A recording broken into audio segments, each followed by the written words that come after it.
All right, well, let's go to your favorite sport, Mr. Parker, as we do every once in a while. We're right in the start of baseball season. You got a new podcast. That's right, the Parker. And that drops tomorrow. So make sure you check out episode number 2. You know we have Gary Sheffield is our guest. That's a good one. Yeah, talks about not being in the Hall of Fame. You think he's a Hall of Famer? Yes. Got 509 career home runs. To me, you got that magic number, batted .293, 1,700 RBIs, won a World Series in Florida. He's got an impressive resume. But to me, if you get over 500, you'll automatically get my vote. And I have voted for him every year. Never tested positive. Close? No. Never tested positive. But and just the rumors. He was accused, right? Yeah, the rumors of it. So check out the podcast. That's tomorrow on the Herd Podcast Network. Number 2. Let's go to the Chicago Cubs and what they're doing with Addison Russell, Rob. Yeah, this is a problem, Chris. Well, you going to describe it for the listeners? Yeah, you got it? Well, go ahead. You can start it, and then I'll just... Well, some reporters have written that the Cubs... Addison Russell has been accused of, domestic violence and cheating on his wife in 2017. Obviously, that's not a crime, but also domestic violence. His wife filed for divorce and accused him of domestic violence. And he got 40 games. Yeah, he was suspended for 40 games. He'll be back soon. And the Cubs, this Friday, he'll be back. And the Cubs are not only trying to encourage reporters to do positive stories on him, but according to reporters, they are threatening. The Cubs public relations staff have threatened the media that write negative stories about Addison Russell. I know you have big problems with this. The floor is yours. 100%. This is not how it's done, okay? Addison Russell, Chris, has to face the music, has to embrace, like what he did, own up to it, own it, talk about the wrongs of domestic violence, and there's a punishment. But before we can rebuild the house, we first have to tell the story of the house that burnt down. Right. That's what we do as reporters. And we have to tear the house down. Am I right? All the way down, and we'll tell you what went on, and then as you rebuild the house, we'll tell you that story. I get it. He was a budding star for the Cubs when they won the World Series, Chris. It was all about him, and they're about to get him back, and I understand it. He was a big part of that franchise. But he did something terribly wrong and was the first guy to get the baseball domestic violence 40-game suspension. So he's the poster child of this. Yeah, I understand. You and I both have been beat writers. We and know reporters how PR, from major newspapers. We know how PR staffs work. I have no problem with the PR staff for the Cubs trying to encourage writers to, hey, why don't you do a positive story? He's doing this community service. Or point it out, yes. Things like that. But where they've crossed the line is in threatening. And again, here it is. One media member has said that they were privately instructed by the Cubs to lay off of Addison Russell and then threatened with reprisal if they didn't lay off him. And another media member should be fired. Yeah, once you start threatening reporters because of what they write, that's a problem. That's where they've gone way too far. The reporters, and sometimes the general public doesn't understand this. They don't work for the Cubs. They don't work for the Cubs. They work for their newspapers. Or whatever organization or website or TV station. That's what they do. And they don't owe the Cubs anything. No. And their job is to be objective reporters and write what is true. And when he comes back, Chris, it would be like, well, don't ask him about this. What are you talking about? It's the biggest story. You just served a 40-game suspension. Right. What do you think the first question, Chris, is going to be at his locker in the clubhouse on Friday? It'll be about, did you learn your lesson? Right. What did you do during that time? Have you had time to reflect? Have you changed? Are you still going through I'm sorry. Yep. That's the not about, are you playing shortstop tonight? Have you been hitting? Those will not be the questions. Right. And the Cubs should say to Addison Russell, be ready.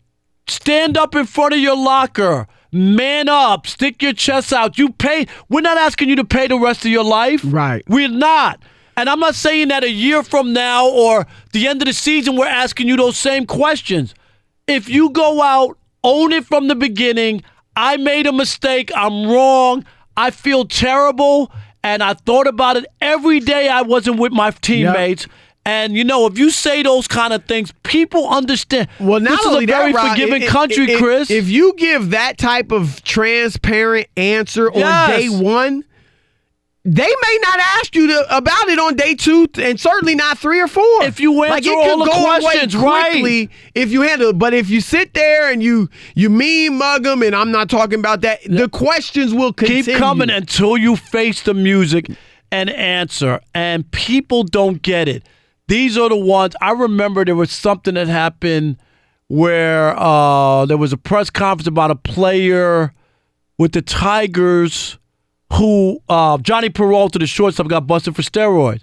They told the reporters, don't ask him any questions about his suspension, whatever. And they said, if you ask the manager, Jim Leland, the press conference is over. So what do you think the first question was? Can you talk about Johnny Peralta? Right. And then they said, we told you not that. No, That's not your job. You don't tell us what questions to ask.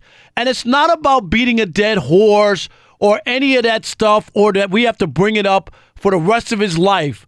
But I'm telling you, come Friday, if he's transparent, if he's willing to take on and understand it comes with the territory. Yep. Once you've done something, it's the same thing, Chris, when you do something great and they're all around your locker and they can eat up all the good stuff, right, that you did. It's the same thing. And guys got to understand that. I'm telling you, whoever those PR people who are talking about threatening, no. They should be fired. Right. That's not the job of the medium. To your point, they're PR probably guy. Getting it. That's probably from above them. Well, that's a bad look. I would guess. Wouldn't you think it's coming from above, or you think that's the PR? Some of the PR people independently think that their job is to keep the players away from us, or for what I mean. Like you ever been in a press scrum with a lot of reporters, Chris, and the PR guy goes, okay, one more, or that's it, and tries to stop it.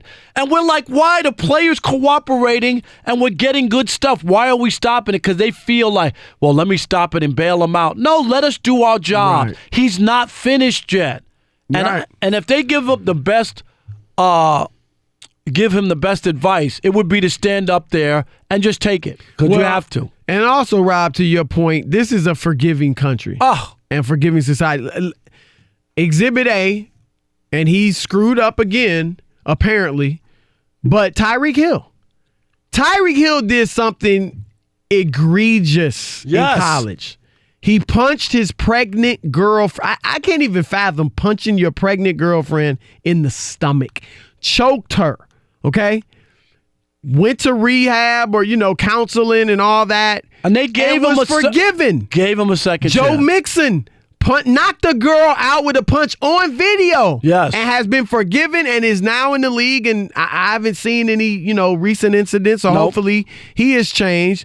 Tyreek would have been fine. Even when Kareem Hunt went through his situation, you didn't hear much about, what about, why didn't y'all cut Tyreek? People had moved there and said, look, he did his wrong. And they remember in college, right? Because it was in college that they suspended him, and he did that. Nobody was saying you better cut Tyreek too. They were willing to move on and forgive him. Absolutely. And obviously he's put himself back in this bad situation. But that's the point, is that, look, you got to deal with the heat for the first day, couple days, week, whatever. And then if you handle yourself, you'll move on. Heck, it's not, domestic violence, but how about Alex Rodriguez? He is become, he's beloved. He is the voice of, he's the face of baseball. Right. On television, he's doing something, Chris, nobody gets to do. He's network on FS1's baseball coverage and Sunday Night Baseball. Incredible. You know on that. ESPN. On ESPN. Yeah, that's incredible. So he has both platforms. Here's a guy who was disliked and hated and all that other kind of stuff. And this is the point that you can make. You can, and not that he was involved in anything close to what. No. But just steroids, performance-enhancing drugs. In fact, off the top of my head, has anybody bounced back from PED use in baseball? like him. Barry Bonds, we don't really see much of. Right. McGuire's coaching. He was a hitting coach, right? Yeah, they've been hitting coach, but you know, they're. But not. I haven't really. I can't think. And Pete Rose Clemens, we don't see that often. No. And Pete Rose, he was doing. He was doing great on the pregame show, and then.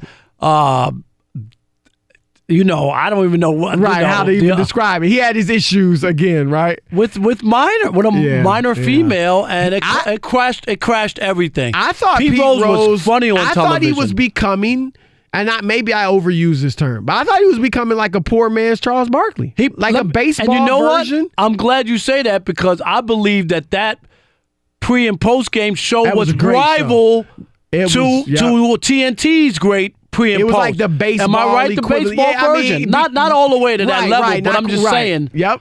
It was great. like that because you had A-Rod and him and Pete Rose and laughing. Frank Thomas. Yeah, it was a nice crew together. Yep. And then Pete Rose, so he's out of there. But Addison Russell, man, face the music. The Cubs back off the media. Let them do their jobs in time.